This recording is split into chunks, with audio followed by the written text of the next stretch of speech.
Welcome to Stuck, Time to Improv. I'm Mary Scott with Business Riff, and I want startups to be wildly successful. Today, we're going to be talking about killer copywriting with Lisa Munjack from Munjack Marketing. Thanks for coming, Lisa. Thank you for having me, Mary. So let's talk about killer copy. Why is it so important? So for startups and really for all businesses, but startups especially, content is key. And I don't want to say king, it's king or queen. It's key to really establishing yourself as an expert in your field, right? You want to be seen as a leader, an expert. So this is a great way to position yourself, but also it is imperative for SEO, for search engine optimization. So let's assume somebody doesn't know the name of your business because you're a startup and they don't know your name, but they know what they need. They know the pain that needs to be solved. So they're going to be typing that phrase into Google. You want to make sure that your content is addressing that. So it's not about you. It's about the pain that you can solve, problems that you're solving. And that's why content is so incredibly important. So are there ways to find out exactly what the best keywords are for you? Yes, there are a bunch of different programs that you can use, but let's assume you're on a limited budget. You can go right into Google Keywords and type in phrases. And I tell people to ask friends and family what they would type in to find you. I know personally, I type in very disjointed phrases when I'm looking for something, right? Like I'm looking for holiday gifts, best gift for grandma. And sometimes a little more awkward than that. So try to come up with a series of phrases. You can go right into your Google Keyword Planner, type in those phrases, and it's going to spit out not only a bunch of different ideas and the average monthly search for each of those ideas, but it's also going to give you some other ideas. So even things that you might not have thought of. So ask people what they would type in to find you, and then go into your Google Keyword Planner, download into a Google spreadsheet or Excel spreadsheet, and then just use some of those in your content.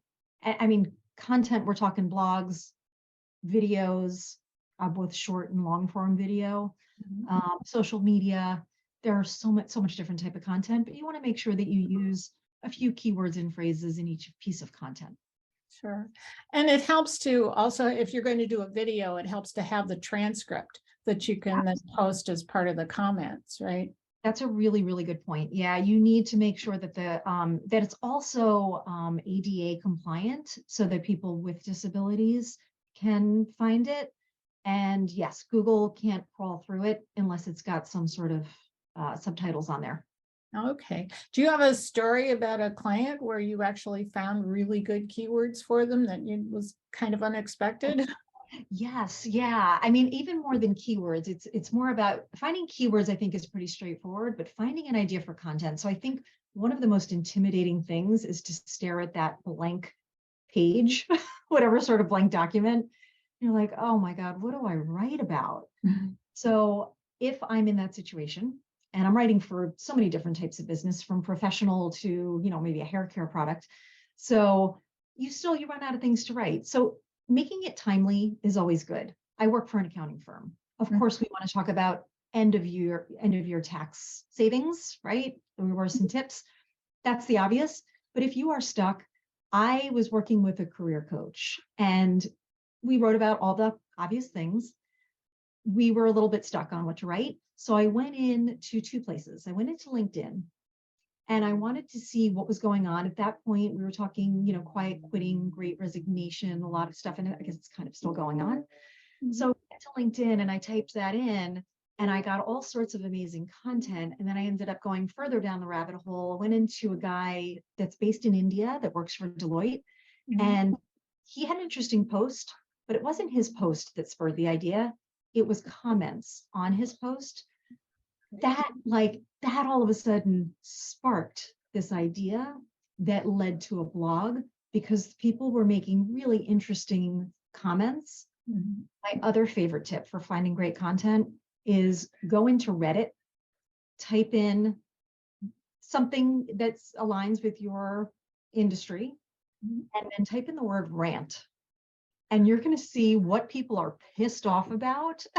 And that is right. That's a problem that you want to solve. So Mhm. that would lead you to some really, really strong content. Doesn't need to be a book. It should be conversational. The tone should align with your brand. So even if you're an accountant, it could be humorous. Doesn't need to be stodgy, so it's always staying on brand and then understanding who your customer is too. Know who you're talking to and speak to that person in all your content. Very good tips. Thank you so much, Lisa Munjack from Munjack Marketing. Do you have any parting thoughts for our startup businesses? No, just keep at it. It's so much work. Try to get as much help as you can. We all try to do it on our own. If you can, try to get assistance, whether it's with admin work or somebody to help with your content or a little bit of marketing.